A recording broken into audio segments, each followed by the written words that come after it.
You total it all up, one study says road conditions are costing Kansas drivers $2 billion a year. Kate's Chris Frank is live in Northwest Wichita with more on that report and why it's coming out now. Well, the report's author and those backing the study say Kansas needs to be spending more money on rebuilding bridges like this one and on streets and highways. It does do damage to our vehicles.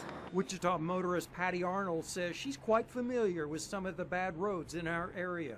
And I do feel like we should keep up our infrastructure here. TRIP, a national transportation nonprofit research group based in Washington, D.C., releasing a report unflattering of Kansas roads and city streets. According to the TRIP report, statewide, more than 1/3 of Kansas major roads are in either poor or mediocre condition. But the TRIP report says Kansas has fallen behind in recent years due to state money originally earmarked for road work being diverted to plug other state budget potholes.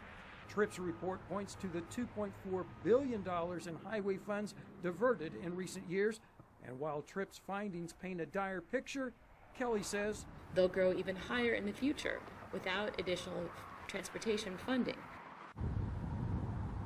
The study timed to come out before lawmakers return to Topeka next week. The backers of this study hope the governor and the legislature keeps the findings in mind when they're working on the budget. Live in Northwest Wichita, Chris Frank, KAKE News.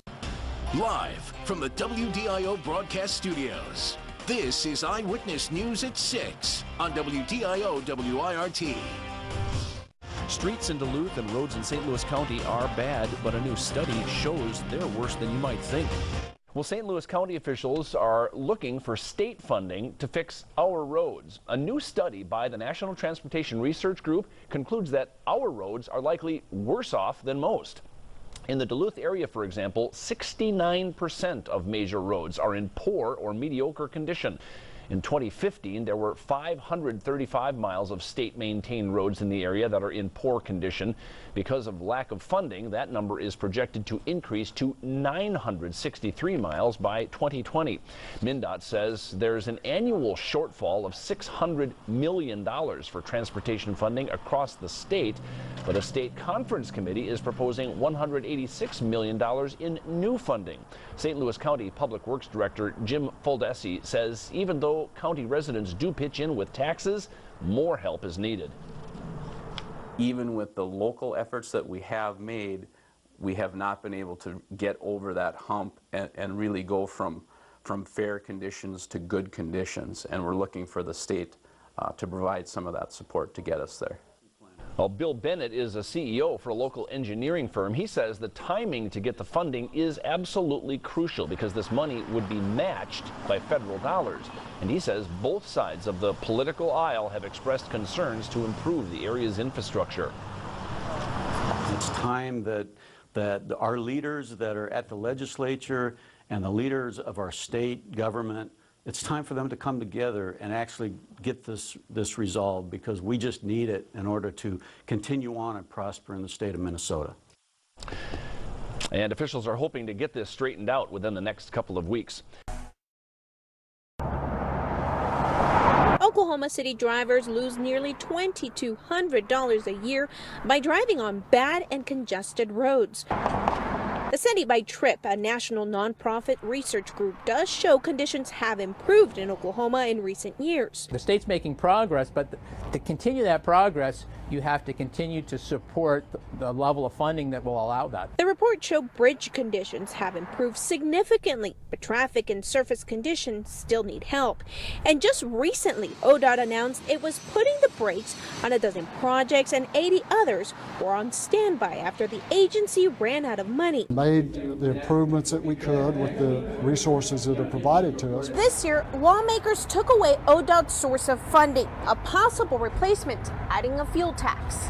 We still have surface conditions that we need to improve. If you don't have the budget in place to make those ongoing repairs, the longer you wait, the more it costs.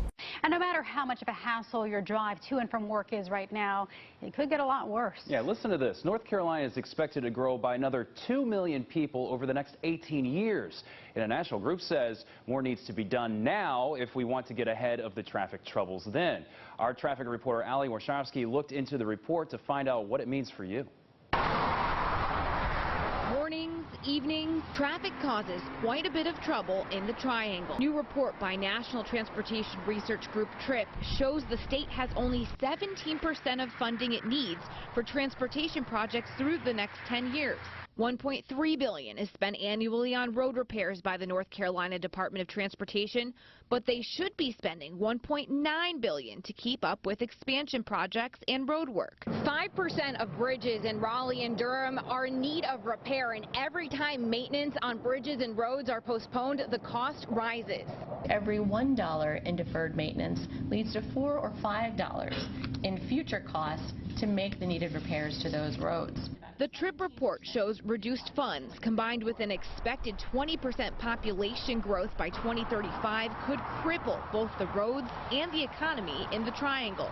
The executive director of the Regional Transit Alliance says the time to act is now. When people think of the Triangle, Raleigh-Durham, they don't think of traffic. They think of growth. They think of prosperity. They think of innovation. He says they need to focus on long-term transportation funding, continue conversations with lawmakers, and find different revenue streams.